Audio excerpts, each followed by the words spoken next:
Welcome to the commentary booth where we watch and you guessed it, commentate on the week that was in movies and TV.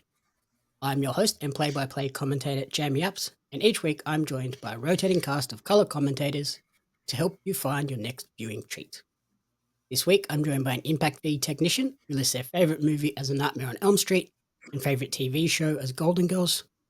Welcome to the show, Corrina Mabey. Hello there, friend from across the pond. Hello. You got red on you. I got red on me. Guess what else it is, though? It is the most wonderful time of the year now in the States because pumpkin beer is back in stock at your local grocery store over here. It's starting. Pumpkin spice is coming back to Starbucks, I think, like the end of this week or next week. It's the best time of the year for all things Halloween, including zombies and all that other good shit. Yeah, that's fair. Duncan already have the pumpkin if you ask very nicely. Apparently, according to TikTok, if you're in Boston and you ask the Duncan folks really, really nice, they'll give it to you. But over here in backwoods, It probably Florida, helps that she was pregnant too, and they looked at her and went, "We're not fighting a pregnant lady." Yeah, no. I had a lot of people give me a lot of shit when I was pregnant. That's because pregnant ladies are scary, even if you won't admit it. I was really nice. I just politely told the person at IHOP that, unlimited IHOP pancakes were unlimited, not a limit of like 10 to 20 plates. That's a lot of plates. I was hungry. Clearly. I was eating for two. Fair enough. So this week we are celebrating the 20-year anniversary of the iconic zombie rom-com Shaun of the Dead. Released in 2004. I could not believe this was 20 years ago. The romantic old as zombie. Fuck. This romantic zombie comedy directed by Edgar Wright from a script co-written by Wright and Simon Pegg follows the hapless Shaun, a downtrodden London salesman who is suddenly caught alongside his loved ones during the outbreak of a zombie apocalypse. Starring Simon Pegg as Shaun, Kate Ashfield as Liz, Lucy Davies as Diane, Nick Frost as Ed, Dylan Moran as their roommate David, Bill Nighy as Philip, and Penelope Wilton as Barbara. And then Peter Serafinowicz as Pete is also a big character in this as well. And a couple of cameos. Chris Martin from Coldplay. And I couldn't spot him, but apparently the comedian Russell Howard is a zombie in this movie. So something to note for. He's listed in the cast list as a zombie, but don't know where. That's kind of fun. Yeah, I can't believe it's been 20 years. Yeah, we are old as fucking dirt. Yep. That's when I saw on Twitter, someone was like, "Oh yeah, it's the 20-year anniversary of Shaun of the Dead." I was like, "No, it's not. No, it's not. That's not that old." That can't be right. And I looked, I was like, "Oh, yep." Yeah, it is. It's like pretty fucking old. Last night or this morning, I saw a TikTok about, "Oh, the PlayStation 5 is pretty cool," and then someone was like, "Yeah, but it won't beat the PS4." And then they're like, "Oh yeah, that came out in 2016 or something." And then they're like, "Oh yeah, I had that." But then I really do miss my PS3 that came out in 2008. Yeah, it was pretty rough. They just went through them all and was like, "Oh shit, you've lived through every single PlayStation because I've had all of them."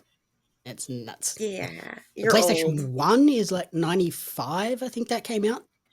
Yeah, I was 7 or 8. Yeah, you're old. Yeah. Well, my first video game console was the NES. I had the Super Nintendo for a hot minute. I did not have gray box. I did not have an NES. I had a Super Nintendo, and then my uncle had a Genesis.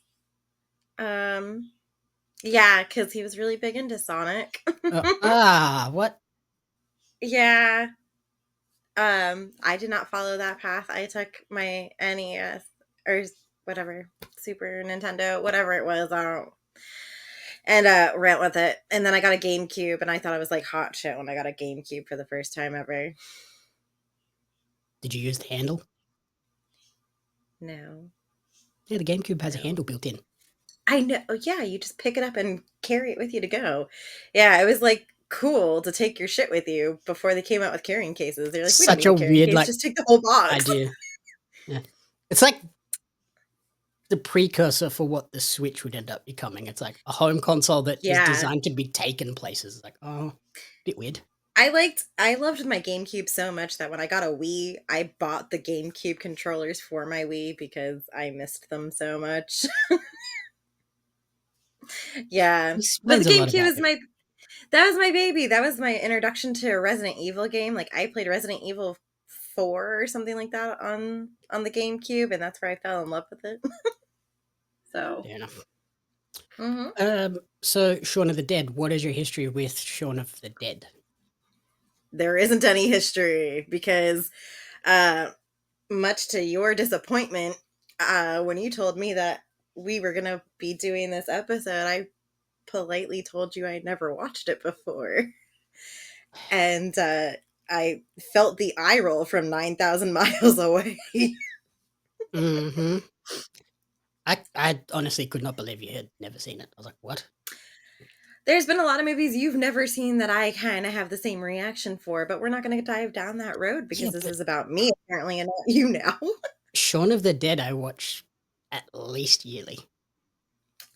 So I've watched this Yeah. movie at least 20 times, if not I more, because I've watched definitely watched it a couple of times a year at some points.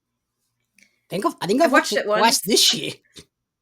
I've watched it once, as in like the day that I watched it to, to watch it for Yeah. you.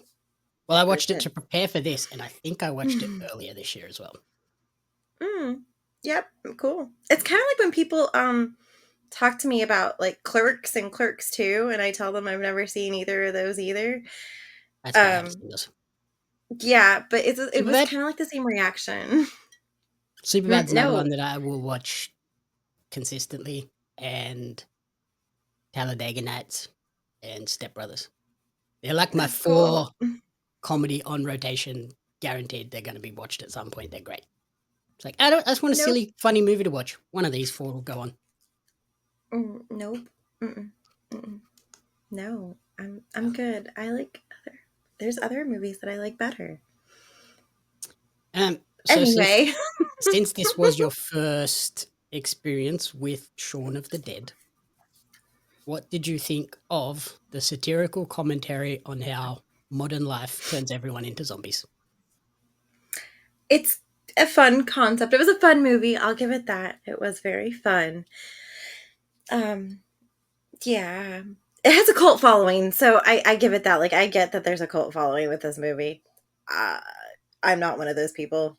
But it was a fun little, like, romp to watch.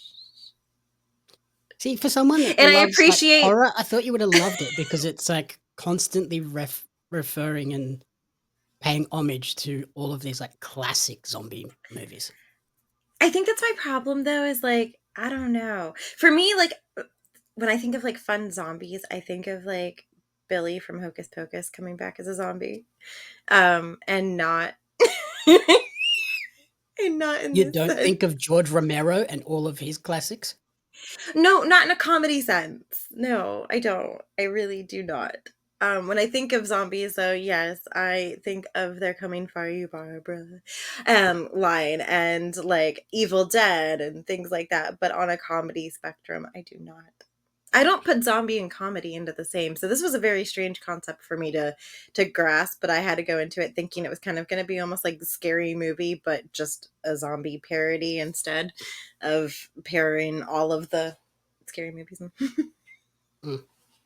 Yeah, I guess it's like takes a little bit of inspiration from like the comedy movie, the scary movie tropes, but yeah, it's definitely much Yeah, more like just it's zombie movie, and then they really poke fun at all of the like silliness that is in zombie movies.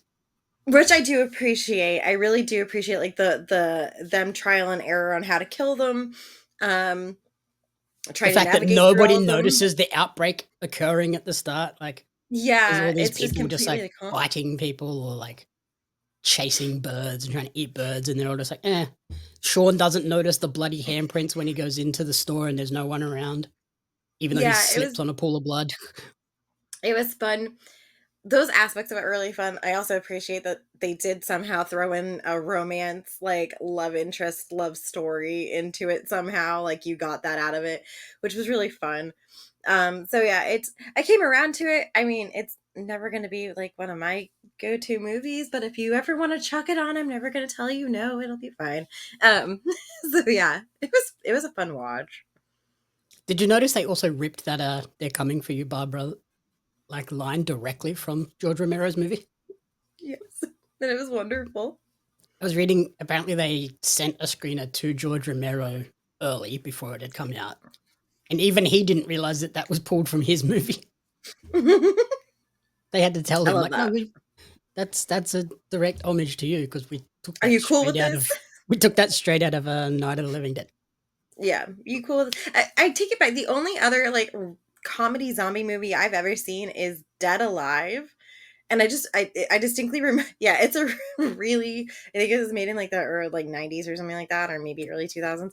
I just distinctly remember them running through a house with a lawnmower and like literally chopping all the zombies through the house with a lawnmower. God, that sounds terrible. At least this It's was fucking, good. it was funny as shit. We're gonna have to watch that next. Um, yeah, so I love the idea of this just being like this satirical comedy it's poking fun at classic zombie movies like Night of the Living Dead, uh, Resident Evil, even 28 Days Later. It has a sort of dig at that as well.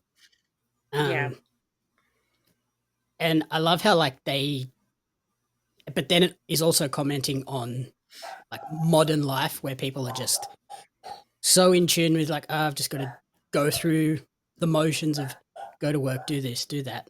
Look at they're on the bus. Everyone's just looking at their phone or reading newspapers, Yeah. just raw dogging the bus. There's a couple of people just raw dogging the bus ride, just staring straight ahead.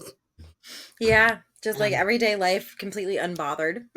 yeah, and like even Shaun, like in those first couple of days where we see him like walking to the store, just going through the motions. There's people on their way to work, and then he does the same thing after the outbreak really starts to kick off, and Yeah. doesn't notice all of the death and chaos around him. He's just whatever.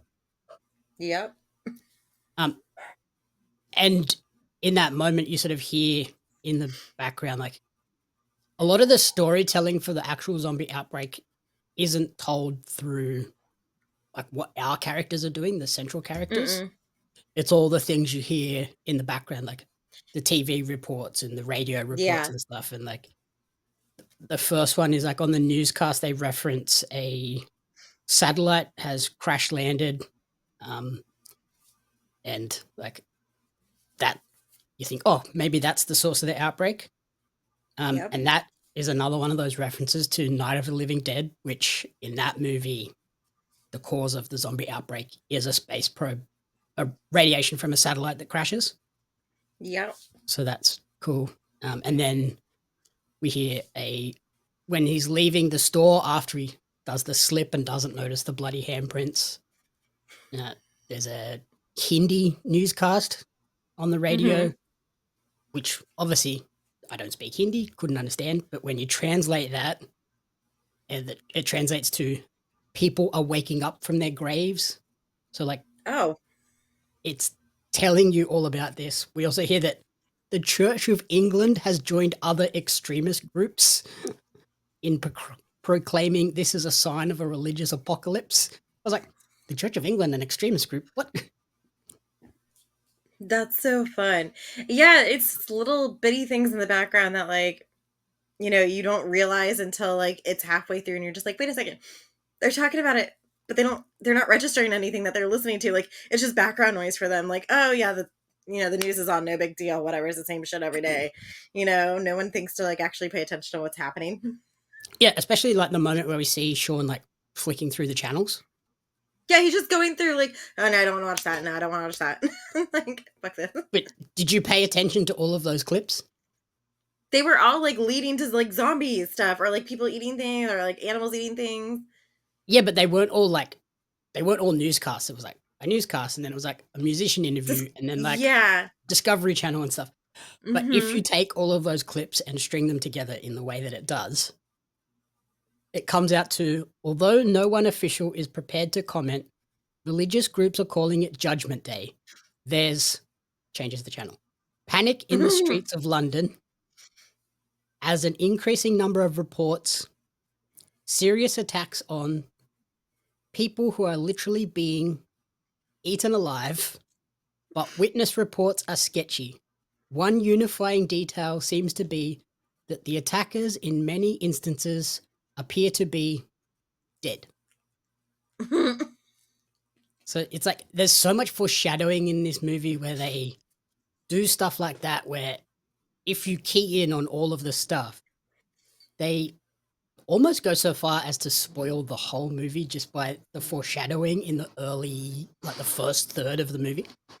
Yeah, and it's just I like the oblivious take on everything because I feel like there would be if something like that ever happened, I feel like there would be people like Shaun who are just so Mhm. routine in their everyday lives that they just don't recognize what's going on around them in the world. And they're just We've only like, got to look back like 4 years ago in our timeline, and there were people that just facts. had no idea. And even in this Anything one, was it says happening. they say that one of the newscasts says it's essential you stay home and don't attempt to reach loved ones. And And everybody's just then like, let me go walk Ed out. looks at him and looks at Shaun and goes, "Do you believe everything you see on TV?" Which was so what happened in 2020. People were like, that's not real. And then next Yeah, thing, no. you're all locked down. Stay in your goddamn house. Yeah, it's crazy. It's kind of scary if you think about it too, like how much real life has like Oh, this movie, mimicked movies and stuff this like that. movie Yeah, foreshadowed real life crazily. it's insane. It's absolutely nuts. Although it's wild to see the big box TVs in this movie when he's in the store. Because we're so used to like flat I was like, TVs now and no, they're stuff. more than 20 years old. What? Yep, yep, yep, yep. Oh my So, god, box TVs with the mhm. actual tube in them. Yeah. Yep. But like with the idea of the foreshadowing, there's so much of it. Like I said, there's the "you've got red on you" line is one of the first things they pop in, and it's like, that's a weird line to say. And then Mm-hmm. it's like everyone's got red on them. Red on It's them. just not Yeah. ink; it's blood.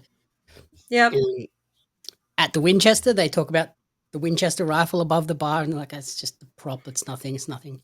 Ultimately, Right. becomes one of the key weapons that they use to Weapons. survive. I love it. Um, when Ed and after the breakup, Ed and Shaun are sitting in the pub, and they coming up with a plan of how he's going to get over this breakup. And Ed suggests we get a Bloody Mary first thing, we take a bite at the King's Head, a couple at the Little Princess, and then we stagger back here and bang, back at the bar, back of the bar for shots.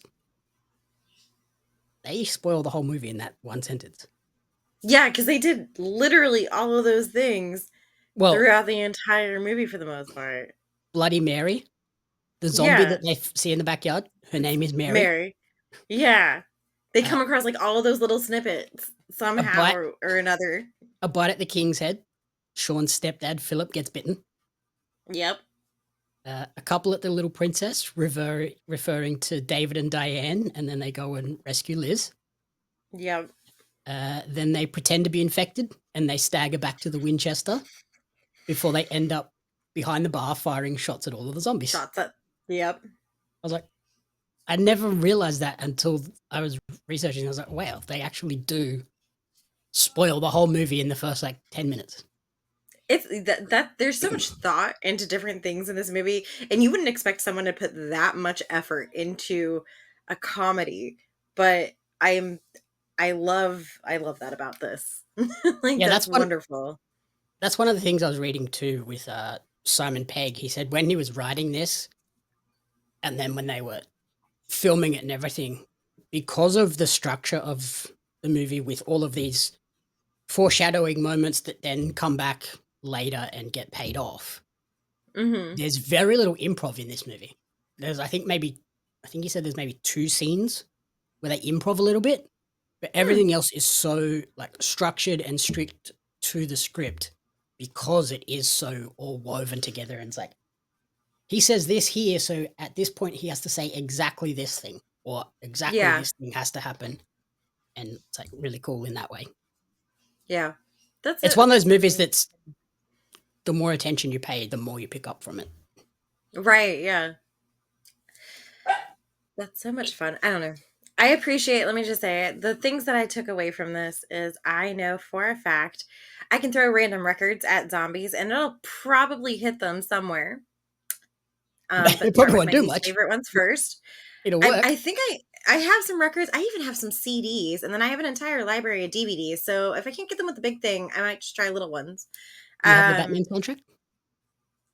no, I don't have the Batman soundtrack. Damn. Does Muppets count? Because I do have a Muppet album somewhere. Ugh. Yeah, throw that. Yeah, we'll throw that one in the Chipmunks, and just it might work. Um, yeah, and then there was a couple of other, like, foreshadowing moments as well. When Pete tells Ed if he wants to live like an animal, he can go and live in the shed. And he ends up in the shed at the He at ends the up end, living in the shed as a zombie. and he tries to eat him at the end too. Oh no! Yeah. And right after Pete says that to Ed and leaves, Ed says to Shaun, "Next time we see him, he's dead. The next time we see Pete, he is dead in the shower." He's dead. Yep. Yep. Yep. Uh, That's crazy. when Shaun is on the phone to Liz at work, he mimics, like, blood coming out of his head, like he's been shot in the head and blood spurts out. And then Mhm. later in the final epic battle, when they're beating the zombies with the pool cues, Yes. uh, he gets a dart in the head Yep. and then pulls it out and blood spurts out. That that was fun. I didn't expect that to happen. I kind of like, "Ugh," and then I just like did it again when he ripped it out, just all willy nilly. Like, it's no big Yeah, fucking that thing deal. went deep too. That was like full. The point was It all is, there. and I was like, what's that's tickling your brain, bro. what's wild to me too is, and this is like, I don't know if it's just like a thing over here in the places I've been in, we don't have metal tip darts Oh yeah, yeah. in our places around here because it's, I think, like an insurance issue probably. Yeah, it's because America like to sue people. Britain, Yeah. if you're not using steel tip darts, what's the point? Yeah, Soft but tip my mom darts is tells me dumb. stories about how my mom used to throw them at her brothers when they'd get into fights, they'd throw darts at Jesus each Christ. other. So, I know that they do stick in pretty well, and they can do some damage. Hmm. And then there's the video game scene as well, where Shaun is giving Ed directions. Top left, reload, nice shot. And then Ed And later is directing Shaun in the exact same way, but Shaun is a terrible shot. Jesus Christ, the girl's right in front of him, like, and he still misses. Yep.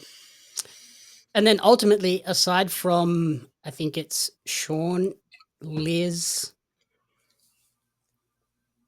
and then, like, Yvonne from the Mirror Group, Mhm, mhm. pretty much every person we see ends up being a zombie. Yep, it was great. Also, that mirror group was fantastic too, like, as they're just, like, walking by each other, "Hey, how's it going?" Hmm. Yeah, that Mirror friend group is also, like, pretty stacked cast too. You have Yvonne, played by Jessica Stevenson, Declan, played by Martin Freeman, which is, like, that's a pretty big actor to have in there as just like a walk by role. He doesn't, I don't think he even says anything. Yeah, they just, like, acknowledge you, that, like, head nods, head nods. Yeah. Yep, mhm, You have mhm. Mark, played by Reese Shearsmith, Maggie, played by Tamsin Gregg, the mum, played by Julia Deakin, and then the cousin Tom, played by Matt Lucas, who is these days a major actor from Little Yeah, Britain.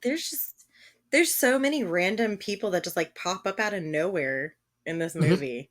Are you a trading card collector or a fan of Australian pro wrestling? If so, you're not going to want to miss out on the limited edition Australian wrestling cards. Each set includes 50 packs of 10 cards, including some of the country's top wrestling talents like Robbie Eagles, Shane Haste, Madison Eagles, Hartley Jackson, and they have Shaza McKenzie listed, although she is not a favorite. The velocities, and a lot more. There's wrestlers, referees, announcers, commentators that are featured, giving you a full appreciation of the Australian independent scene. The cards sold out a lot faster because cards are hot right now, as I'm sure Jeremy Lambert will tell you. But you can order your Australian wrestling cards now at Pario Magazine. That's PARIO magazine.com.au/AUS WRES cards. Follow Australian Wrestling Cards on social media at AusResCards for updates. Join the hundreds of fans who have already discovered the excitement of Australian wrestling cards. The other character that we failed to mention too, the Winchester, becomes like a really big character in this story. Like, the pub is one of the biggest tenets of the movie and like so important to the story. Yeah, like everything happens for the most part, like in there, like they travel to get to it. Like that is their prime destination, like ground zero essentially for them and where it all happens for the most part. And it's like your classic British pub where it's so historic. There are so many stories and legends about Yeah. the pub, about the people in the pub. So it's got such a rich history that, yeah, it's obviously going to become a major character. Also, I love that they use slow zombies because I hate zombie movies with fast zombies. Although I do like 28 Days Later, which has fast zombies. Yeah, but like some of them are just so unbelievable. Like I love like the OG Resident Evil movie, as corny as it is. It's one of my favorite zombie movies of all time. But as the franchise grew, the zombies got more ridiculous and like the speed of them just got so absurd. It was hard to believe. Yeah, I'm not a fan of Brad Pitt's World War Z because it has. I the never fast watched zombies. World War Z. It keeps coming up for me like on suggested movies sometimes, and I just kind of skip over it because it's not something I've ever actually like been intrigued Yeah, by. it's a fast zombie one. I'm like, For me, zombies are always, they should be the slow moving dumb zombie like the Walking Dead zombie. Yeah, like I always think of like Evil Dead, even though it wasn't like multiple zombies, it was kind of just like one person for the most part that was like affected until like you got later on. But like in the original like Evil Dead movie, it was just like the one person stalking the whole camp of people. And as Simon Pegg explained to, like, he was asked, why did you go with slow zombies, not fast zombies? His explanation was, death isn't an energy drink. Like, that's so true, though. Like, they're dead. They're not in. They don't have superpowers. Like, mutated or superpowered. Yeah, they're dead. They're just on their base instincts, just chasing food. So they're not going to. Yeah, that makes. When you think about it that way, that does make a lot of sense. Yeah, like their brain is dead. The only thing alive is eat. Yeah, that makes a lot of sense. Also, though, as a homage to Night of the Living Dead and Resident Evil, they avoid calling them zombies. There is like one moment where Ed says, "How many zombies are out there?" And Shaun immediately spins around. Don't say that. Don't say that. We don't want to say that. And that's a whole like reference to that. It's also a bit of a jab at 28 Days Later because it constantly, the director Danny Boyle insisted that it wasn't a zombie movie. Bro, that's a zombie movie. Yeah, it's not an outbreak movie, quote unquote. It's a zombie movie. They all turn. Yeah, it's a rage virus. It's basically zombies. Yeah, it's just like a fun take on a zombie. It's the same as what was the place? There was a PlayStation zombie game. Days Gone. In that, it's 100% a zombie game with zombie hordes and stuff, but they call them freakers. Okay. They do not want to call them zombies, and The Last of Us too. They don't call them. I was just about to say The Last of Us doesn't call them. They just call them the infected. So yeah, And then they come up with like fun names for like the evolved versions of them. But yeah, they never really say zombie in either of those things. So that's interesting. the other note I have is this movie's budget was only $6 million. And for a So a movie really tiny budget. with only a $6 million budget, the CGI moments and Yeah. the makeup, incredible. Like, The makeup was fantastic. Like the FX crew is absolutely on point. I love it. and like when Mary gets impaled in the backyard and then the camera goes behind her and shoots the shot through the hole in her stomach, Oh my that looks god, it was so grody. awesome. Yeah, it was just It's like, gnarly. and then later, David being torn apart and disemboweled again looks Yeah, that was awesome. It's like, how did they do all of this on a was a $6 tiny million budget? budget. Yeah, like I don't know, dollar store. Yeah, they it'll probably also help that they only paid the extra $1 a day. How's that? Never mind. It's probably not legal, but I guess if you agree to it.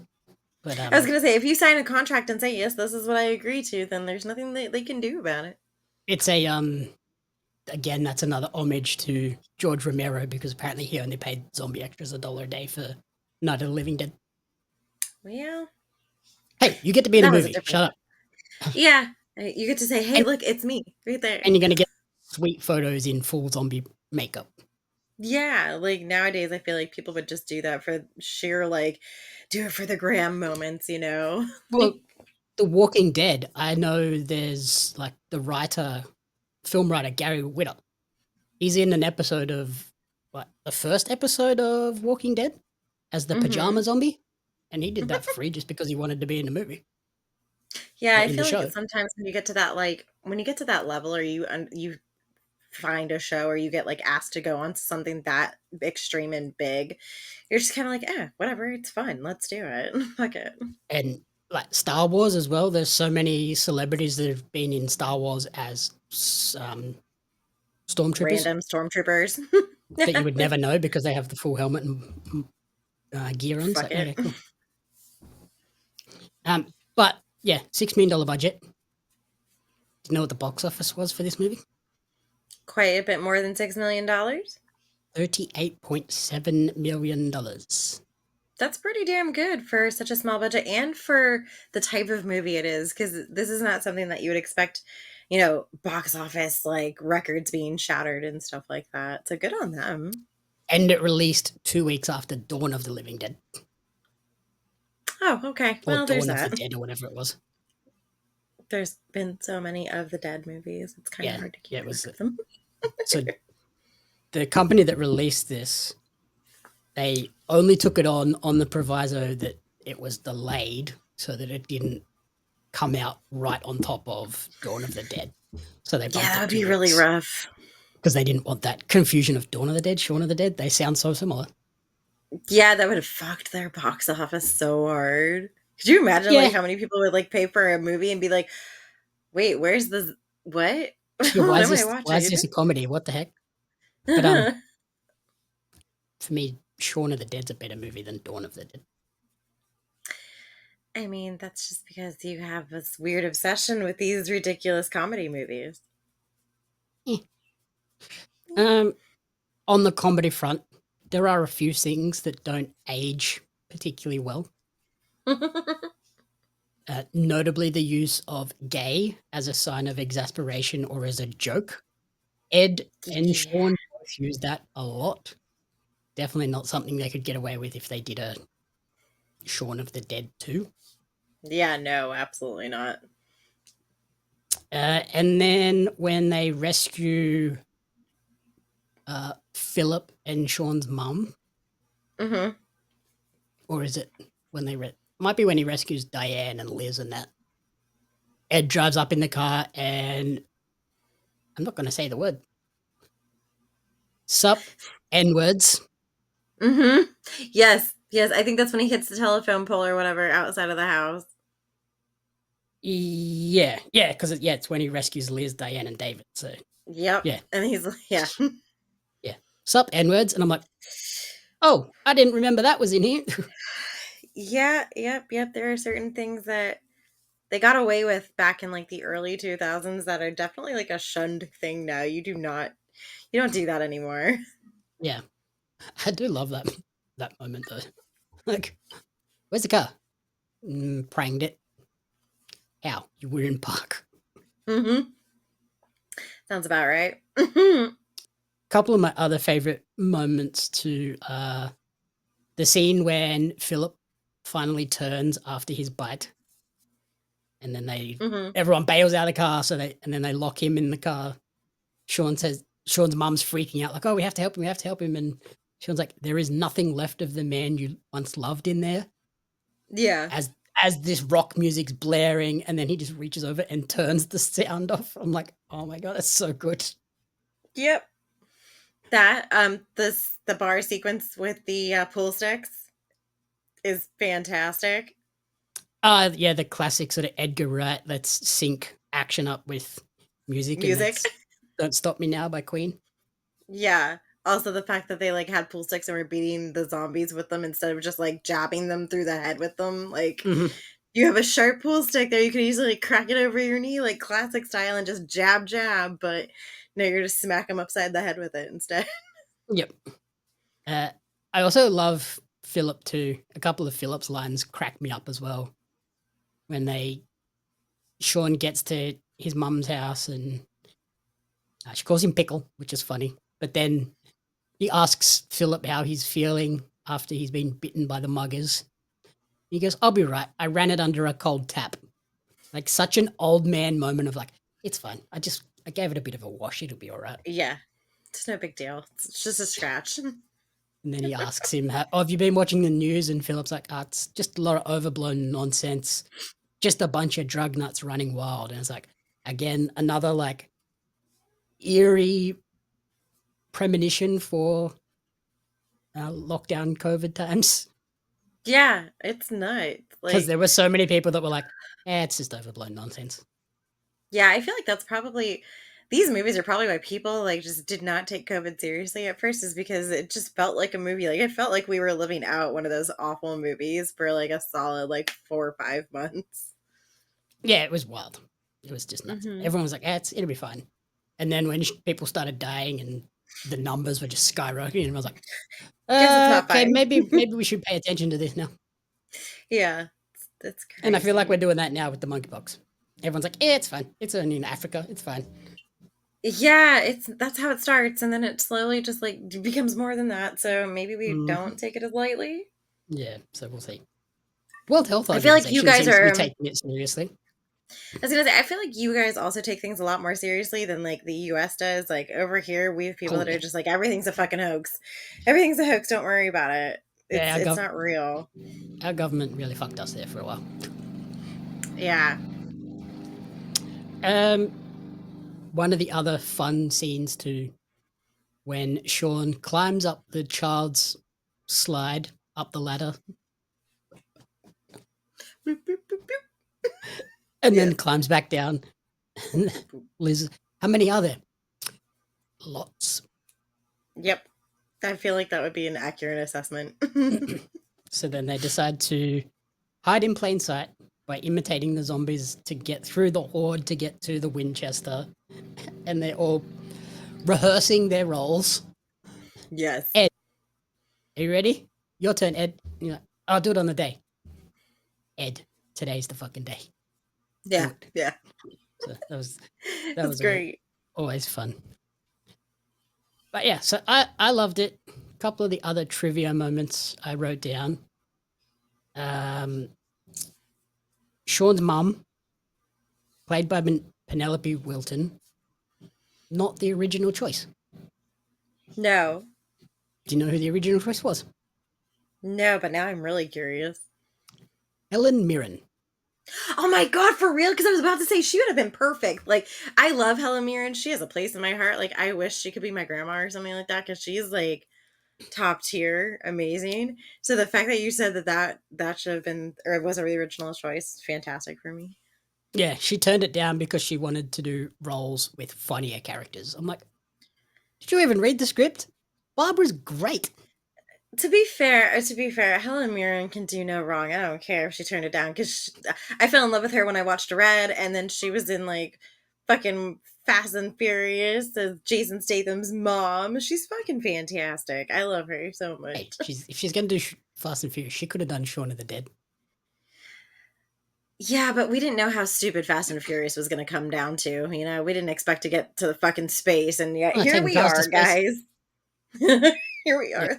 Let's strap on a So, yeah. rocket. Helen Mirren and Bill Nighy as his parents would have been Been fantastic. wild. That would have been something to see, honestly.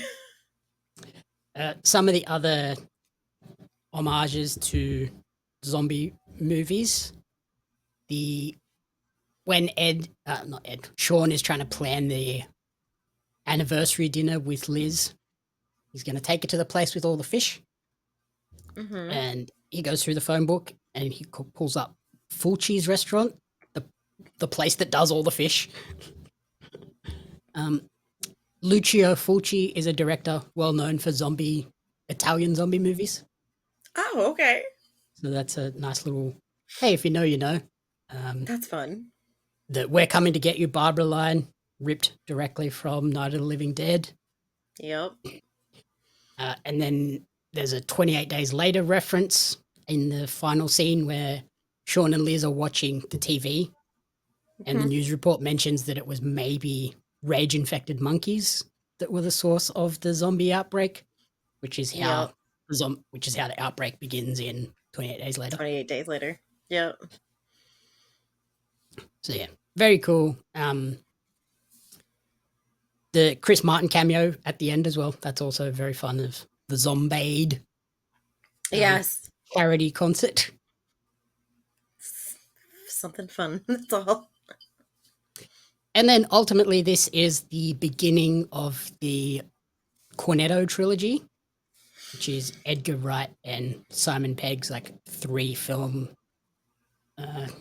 trilogy of movies that include this one. So Shaun of the Dead, Hot Fuzz was number 2, and then The World's End was the third one.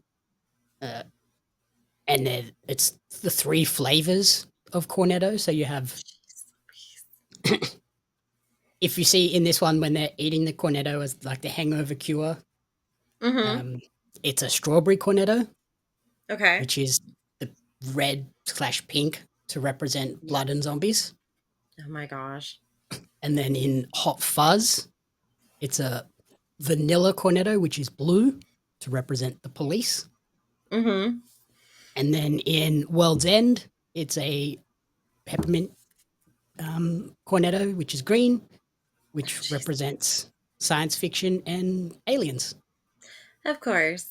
Because everything is thought out this far in advance. It's ridiculous.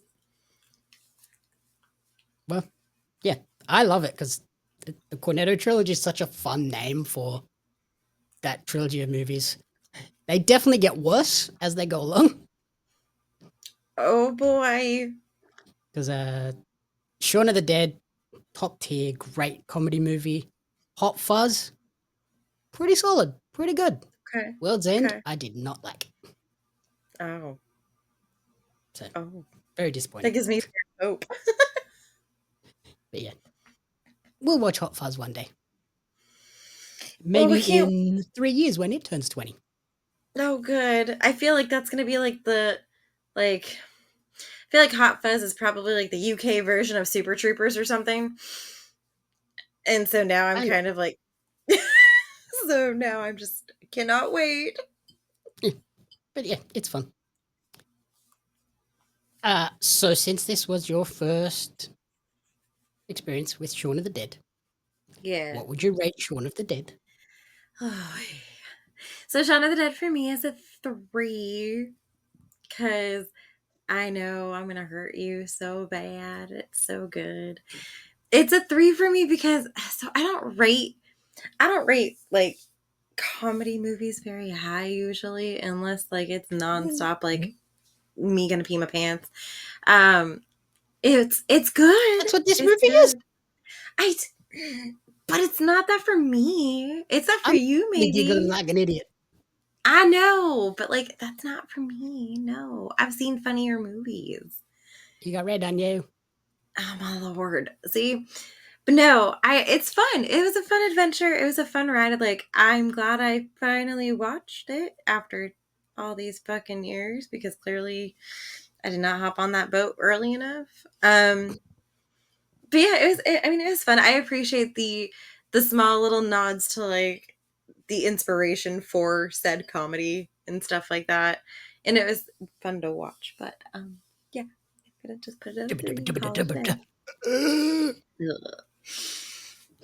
What's crazy is I remember watching trailers for this like before it came out, and that was in the trailer, and that's all I remembered about this fucking movie before I watched it was that there was going to be the scene where the zombie like finishes their little beatbox moment, Yeah. and I was like, "Where's that?" Yeah. And then yeah, they take the piss out of. He's in a relation. Ed and Shaun are in a relationship, and he hands me a beer. Thanks, babe. Yep. But yeah, so I gave this a 5 because it is endlessly rewatchable and quotable for me. I'm sorry, Shaun. Why are you sorry? I'm sorry, Shaun. Ugh. I'll stop doing it when you stop laughing. Oh, Just boy. you wait. Next time I'm near you, I'm going for it. Oh, I'm sorry, Corrina. This movie is one of those movies that I'm so sorry it shaped you the way it did. 'Cause you are such a mess. Yeah. Between this and your obsession with Will Ferrell movies, I don't know if I can tolerate any more of this shit. Don't worry. There's some 20th anniversaries coming up. We're going to get to some Will Ferrell movies very soon. Also, we've got a Will Ferrell movie already on the list for the early part of 2025. No, 2025? No, absolutely not. I can't. Nope, it's too far away. I'm sorry, I've lost interest already. You are cordially invited to the review of You Are Cordially Invited, starring Will Ferrell in a rom-com. No. Can I cordially uninvite myself? Cool. Politely decline? No, so I'm just giving you rom-coms. You want to watch rom-coms? I'm giving them to you. These are not the rom-coms that I signed up for. Like Will Ferrell rom-com was not on my bingo card for 2025, and I haven't even made out my bingo card for that year yet. Well, I gave you a I'm not putting on rom-com. I'm not putting on a 3-piece suit to rewatch Anchorman, and I say rewatch as in I've never actually watched it, so I'm not gonna commit to that either. What about a race suit for Talladega Nights? I'm not doing that, but I'll take you to Daytona, and I'll let you go look at the racetrack. You can go and record from Daytona. Or Talladega. You Yeah. can go to Talladega and record. Yeah, I'll record from the parking lot over in fucking Daytona, like coming to you live. Yeah. So yeah, 20 years of Shaun of the Dead. Yay! Rewatch it. Everybody should rewatch it. Go for it. I'm not going to. I will be rewatching it on October 7th. October 7th, 2004. The release of one of the greatest zombie comedy rom-coms of all time. October 7th, I am fully booked with continuing my horror movie marathon because that has already started now. Yeah, no, so we started it with Shaun of the Dead. No, I started that with Alien Romulus. Alrighty. Thank you everyone for listening to the commentary booth. If you enjoyed the show, please remember to rate, review, and subscribe on podcast services and YouTube. You can follow Corrina on Instagram at Miss Corrina Renee, and you can follow me on social media at Jamie Apps Media and at Pario Magazine. The commentary booth is a fan-funded production of Jamie Apps Media. You can support the podcast alongside our magazine, Pario Magazine, on Patreon at patreon.com/Jamie Apps Media. The following people supported at the publisher level or higher, and you cannot fathom how incredibly appreciative we are for their support.